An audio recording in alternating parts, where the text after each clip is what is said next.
दोस्तों नमस्कार। पश्चिम बंगाल की मुख्यमंत्री ममता बनर्जी का कहना है कि पश्चिम बंगाल में अघोषित राष्ट्रपति शासन लागू है। वैसे भारत की संवैधानिक व्यवस्था में अघोषित राष्ट्रपति शासन जैसी कोई चीज नहीं है, लेकिन ममता बनर्जी जब इस तरह के आरोप लगा रही है, तो इन आरोपों के आईने में कई सारे तथ्यों को रखना जरूरी हो जाता है कि क्या वाकई ममता बनर्जी जो बात कह रही है वो सही है। आमतौर पर राष्ट्रपति शासन को किसी दल का शासन नहीं, बल्कि संवैधानिक व्यवस्था में इसे यही माना जाता है कि एक गवर्नर रूल होता है, यानी एक निष्पक्ष शासन जिस पर कोई दलीय व्यवस्था की आंच नहीं होती है। लेकिन व्यवहारिक रूप से ऐसा संभव नहीं होता। केंद्र में जिसकी सरकार होती है, घोषित राष्ट्रपति शासन में उसी की सरकार मानी जाती है। अब चूंकि बंगाल में राष्ट्रपति शासन नहीं है, लेकिन बंगाल में विधानसभा चुनाव है, तो आखिर ममता बनर्जी ये बात कह क्यों रही है। दरअसल पश्चिम बंगाल में विधानसभा चुनाव संपन्न कराने के लिए, यूं कहें कि स्वतंत्र और निष्पक्ष विधानसभा चुनाव कराने के लिए, फ्री एंड फेयर इलेक्शन कराने के लिए चुनाव आयोग की तरफ से पश्चिम बंगाल की पूरी ब्यूरोक्रेसी को करीब करीब ओवरहॉलिंग कर दी गई है। एकदम से बदल दिया गया है। चाहे चीफ सेक्रेटरी हो, चाहे राज्य के डीजीपी हो, चाहे कोलकाता पुलिस कमिश्नर हो, चाहे होम सेक्रेटरी हो, चाहे कई जिलों के डीएम हो या कई जिलों के एसपी और एसएसपी हो, पूरा सामान्य प्रशासन और पुलिस प्रशासन के जिला लेवल से लेकर के प्रदेश स्तर तक के तमाम हेड अधिकांश को बदल दिया गया है। और ऐसा चुनाव आयोग ने आचार संहिता लगने के साथ उसे जो आदेश प्राप्त होता है, उसे जो अधिकार प्राप्त होता है, उस अधिकार के तहत किया है। मंशा एक ही होती है, फ्री एंड फेयर इलेक्शन, स्वतंत्र और निष्पक्ष चुनाव। लेकिन क्या पश्चिम बंगाल में वाकई स्वतंत्र और निष्पक्ष चुनाव हो रहे हैं? क्योंकि एक तरफ सवाल बहुत बड़ा है, और सवाल यह है कि पश्चिम बंगाल के अंदर 60 लाख से ज्यादा वोटर अभी भी वोटर लिस्ट पुनरीक्षण की प्रक्रिया में उनका नाम शामिल नहीं किया गया। अभी भी वो वोटर लिस्ट में आने के लिए प्रतीक्षारत है। जैसे रेलवे में वेटिंग लिस्ट होती है टिकट की, उसी तरह से वो वेटिंग लिस्ट में है। क्या लोकतंत्र में कोई भी लोकतंत्र वोटर्स को वेटिंग लिस्ट में डालकर अपने मतदाताओं को और लोकतंत्र को सफलतापूर्वक संचालन की गारंटी ले सकता है? और क्या इस लोकतंत्र को, क्या वाकई लोकतंत्र मानना उचित होगा, या लोकतंत्र के नाम पर कोई तमाशा बनाया जा रहा है, वो तमाशा कहना उचित होगा? क्योंकि चर्चा 2 दिनों से है कि एक प्रोविजनल वोटर लिस्ट भी आएगी, और उस लिस्ट में बहुत सारे ऐसे नाम होंगे जो उन 60 लाख नामों में शामिल है। किसी के नाम में अल्फाबेट का अंतर है, किसी के पास कुछ और चीजें, जन्म तिथि या घर से मिलान में दिक्कत है। लेकिन सवाल यह है कि क्या इस आधार पर किसी जेन्युइन मतदाता को वोटिंग के अधिकार से वंचित कर दिया जाएगा? अगर एक वोटर को भी वोटिंग के अधिकार से चुनाव आयोग के प्रोसेस के द्वारा वंचित किया जाता है, एक भी जेन्युइन वोटर को, वास्तविक मतदाता को, तो स्वतंत्र और निष्पक्ष चुनाव के नाम पर उससे ज्यादा बड़ा काला धब्बा कुछ हो नहीं सकता, उससे ज्यादा बड़ा कलंक कुछ नहीं हो सकता। और इस देश में लोकतंत्र के नाम पर बेशर्मी की उससे ज्यादा बड़ी बिसात कोई और नहीं हो सकती। लेकिन क्या वाकई इससे दिल्ली में बैठे हुए आयोग को कोई फर्क पड़ता है? क्योंकि अधिकारियों का जो ट्रांसफर हुआ है, उस ट्रांसफर पोस्टिंग के बाद जो परिस्थितियां हैं, उन परिस्थितियों पर पश्चिम बंगाल के एक वरिष्ठ पत्रकार तमल साहा का एक ट्वीट देख लीजिए। तमल साहा लिखते हैं कि पश्चिम बंगाल के 10 सीनियर अधिकारियों को दूसरे चुनावी राज्यों, मसलन केरल और तमिलनाडु भेज दिया गया है। अब चुनावी राज्यों में चुनावी राज्य से अधिकारी भेजे जाते हैं, यह पहली बार मैंने सुना है। पूर्व में जाते हो तो ऐसी जानकारी नहीं है। जहां तक मेरी जानकारी है कि चुनावी राज्यों में जब दूसरे राज्यों से अधिकारी आते हैं, वो उन राज्यों से आते हैं जहां चुनाव नहीं हो रहे हो। लेकिन अगर ये नई परंपरा है, तो ज्ञानेश कुमार के दौर में और अमृत काल का जो नरेंद्र मोदी और अमित शाह की जोड़ी का अमृत काल का जो ऐलान है, उस अमृत काल का भी स्वागत किया जाना चाहिए। हर नई चीज का दिल खोल के स्वागत किया जाना चाहिए, तो इसे भी अमृत काल का हिस्सा मान लिया जाना चाहिए। अब इससे आगे देखिए तमल साहा क्या लिखते हैं। तमल साहा लिखते हैं कि 84 दूसरे राज्यों के अधिकारियों को पश्चिम बंगाल के चुनाव में लगाया गया है, और 84 में से 80% अधिकारी, यानी 60 से ज्यादा अफसर देखा जाए तो ऐसे हैं जो भाजपा शासित राज्यों से आए हैं। जी हां, भाजपा शासित राज्यों से 60 से ज्यादा, यानी 80% से ज्यादा अफसर आए हैं। 84 में से। और कैसे राज्य? गुजरात, उत्तर प्रदेश, बिहार, राजस्थान, मध्य प्रदेश, उड़ीसा, ऐसे राज्यों से आए हैं। अब सवाल ये उठता है कि भाजपा शासित राज्यों के लोग पश्चिम बंगाल में जाकर के क्या वाकई स्वतंत्र और निष्पक्ष चुनाव करा पाएंगे? ये एक अपने आप में सवाल है। और इस सवाल के आगे जरा हम देखने की कोशिश करें तो चुनाव आयोग जिन अधिकारियों की नियुक्ति करता है स्वतंत्र और निष्पक्ष चुनाव के नाम पर, उसकी एक वानगी मैं आपके सामने रखने की कोशिश करता हूं। आज भारतीय जनता पार्टी, आज नहीं बल्कि कल ही बीजेपी की एक लिस्ट आई, कैंडिडेट की लिस्ट पश्चिम बंगाल के चुनाव के लिए, और उस लिस्ट में एक नाम देखकर सबको आश्चर्य हुआ। वो नाम है आईपीएस राजेश कुमार का, जिन्हें 24 परगना इलाके की जगत दल सीट से भारतीय जनता पार्टी का टिकट मिला। अब किसी आईपीएस को टिकट मिला या किसी आईएएस को टिकट मिला रिटायरमेंट के बाद या वीआरएस के बाद, आश्चर्य वो नहीं है। आश्चर्य ये है कि जिन आईपीएस अधिकारी को टिकट मिला, उन आईपीएस अधिकारी की नियुक्ति चुनाव आयोग ने ही 2019 के लोकसभा चुनाव के वक्त स्वतंत्र और निष्पक्ष चुनाव कराने के इरादे से कलकत्ता के पुलिस कमिश्नर के तौर पर नियुक्त किया था। चुनाव आयोग ने अपने विशेषाधिकार का इस्तेमाल करते हुए 2019 के लोकसभा चुनाव के वक्त कोलकाता में जिन पुलिस कमिश्नर की तैनाती की थी, वो यही राजेश कुमार साहब थे। तो अब ये सवाल टीएमसी के लोग उठाएंगे कि क्या चुनाव आयोग बीजेपी के साथ सहानुभूति रखने वाले अधिकारियों को नियुक्त कर रहा है? टीएमसी यदि ऐसे आरोप लगाएगी पश्चिम बंगाल के चुनाव में, तो इन आरोपों के बीच राजेश कुमार का जो बीजेपी से कैंडिडेचर है, वो एक बड़ा मुद्दा बनेगा। क्योंकि एक तरफ भारतीय जनता पार्टी कहती है कि चुनाव आयोग निष्पक्ष है, चुनाव आयोग संवैधानिक रूप से उसे निष्पक्ष माना भी जाता है। चुनाव आयोग के मुखिया ज्ञानेश कुमार पर पक्षपात का आरोप लगाते हुए टीएमसी समेत संपूर्ण विपक्ष के 193 सांसदों ने संसद के दोनों सदनों में उन्हें पद से हटाने के लिए नोटिस दे रखी है। उनकी कई गतिविधियों पर राहुल गांधी सीधे सीधे वोट चोरी का आरोप तक लगाते रहे। मोदी शाह का आदमी तक साबित करने की कोशिश होती है। तो ऐसी परिस्थितियों में एक ऐसा व्यक्ति जो भारत में चुनाव कराने वाले, लोकतंत्र के महापर्व को संपन्न कराने वाली संस्था के प्रमुख के तौर पर अपने संवैधानिक दायित्वों का निर्वहन कर रहा है, और उसके वो दायित्व विपक्षी दलों को निष्पक्ष नहीं लग रहे हैं, तो पहला सवाल तो ये कि क्या वाकई उनके निर्देशन में चुनाव होना चाहिए।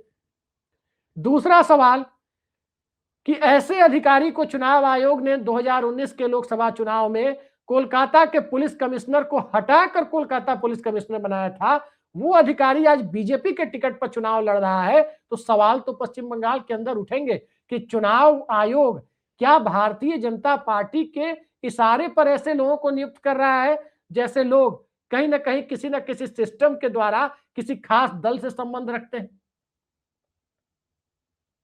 यह सवाल इसलिए बड़ा सवाल बनता जा रहा है कि पश्चिम बंगाल का चुनाव पूरे देश में ही नहीं बल्कि भारत के बाहर भी लोकतंत्र की एक मजबूत कसौटी के रूप में देखा जा रहा है कि क्या वाकई भारत में लोकतंत्र बचा है, क्या वाकई लोकतांत्रिक मान्यताएं भारत के अंदर मजबूती से काम कर रही हैं जैसे पहले करती थी, और क्या वाकई संघीय ढांचे के अंदर केंद्र राज्य संबंधों के भीतर संवैधानिक संस्थाओं और जांच एजेंसियों का इस्तेमाल कर विपक्ष को एक तरह से खत्म करने की कोशिश तो नहीं हो रही है। क्योंकि ये तमाम आरोप विपक्षी दलों के द्वारा लगाए जा रहे हैं। एक तरफ मशीनी व्यवस्था के द्वारा वोटिंग, दूसरी तरफ आप देखें वोटर लिस्ट में 60 लाख ऐसे वोटर एक एक राज्य में कि उनका आता पता नहीं है कि वो वोट देंगे कि नहीं देंगे।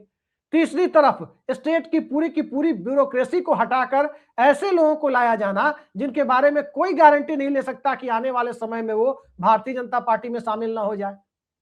ये तमाम ऐसे सवाल है, लेकिन सवाल तो भारतीय जनता पार्टी भी उठाएगी।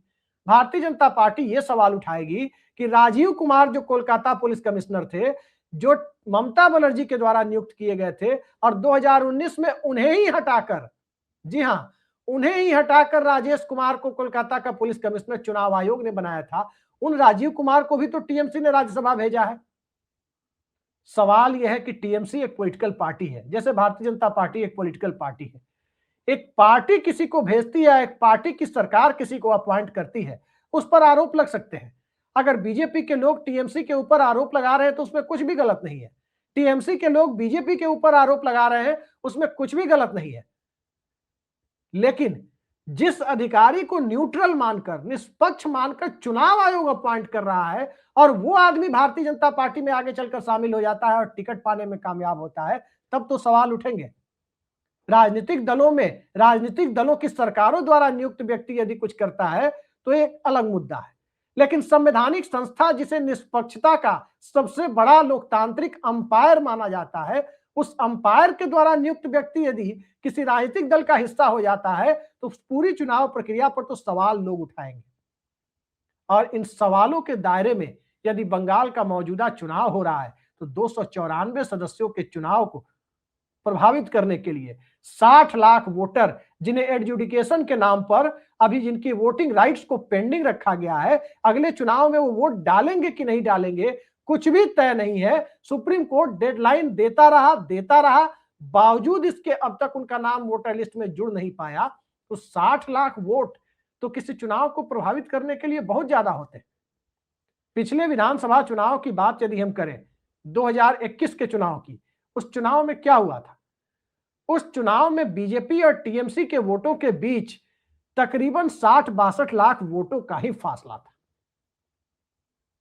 तो ऐसे में यदि टीएमसी आरोप लगा रही है कि उनके वोटर्स के नाम काटे गए हैं, तो आप अंदाजा लगा सकते हैं कि क्या वाकई वोटर्स का नाम काटने की प्रक्रिया पहले शुरू करना, पूरी स्टेट की टॉप से लेकर डिस्ट्रिक्ट लेवल की ब्यूरोक्रेसी को और पुलिस प्रशासन को सीधे सीधे बदल देना, और इन सब से आगे जाकर के देखें तो भाजपा शासित राज्यों से 80% से ज्यादा अधिकारियों को बंगाल भेज दिया जाना, कहीं ना कहीं तृणमूल कांग्रेस ही नहीं, इंडिया गठबंधन ही नहीं, बल्कि पूरे देश में बंगाल चुनाव को लेकर एक मजबूत सवाल खड़े करेगा।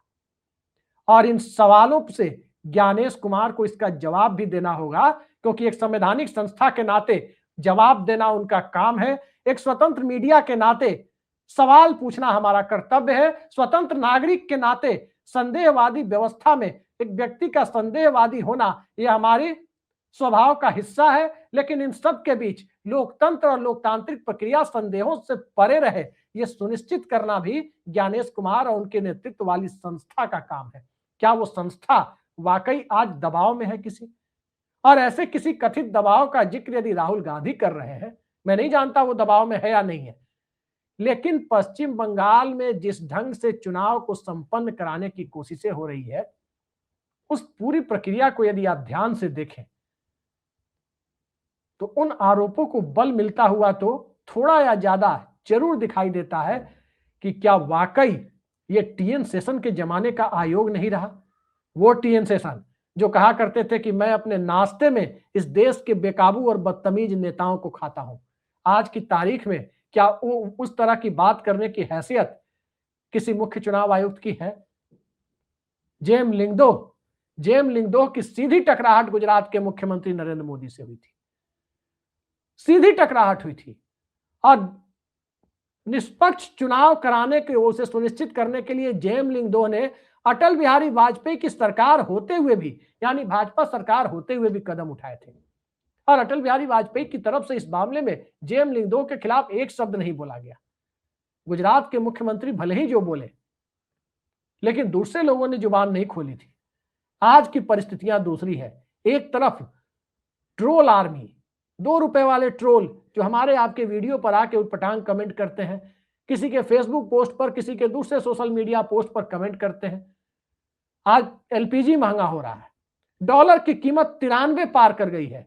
इन सारे सवालों से जनता का ध्यान हटाने के लिए जिस प्रकार की एक अपनी सुविधा अनुसार जिस गोदी मीडिया का चुनाव किया गया है, उस गोदी मीडिया के इशारे पर, या उस गोदी मीडिया ने कहीं से इशारा पाकर पूरे के पूरे सिस्टम को मौजूदा दौर में सत्ता के पक्ष में मोड़ने का जिस तरह से ठेका उठा रखा है, क्या वही लोकतंत्र की बुनियाद है?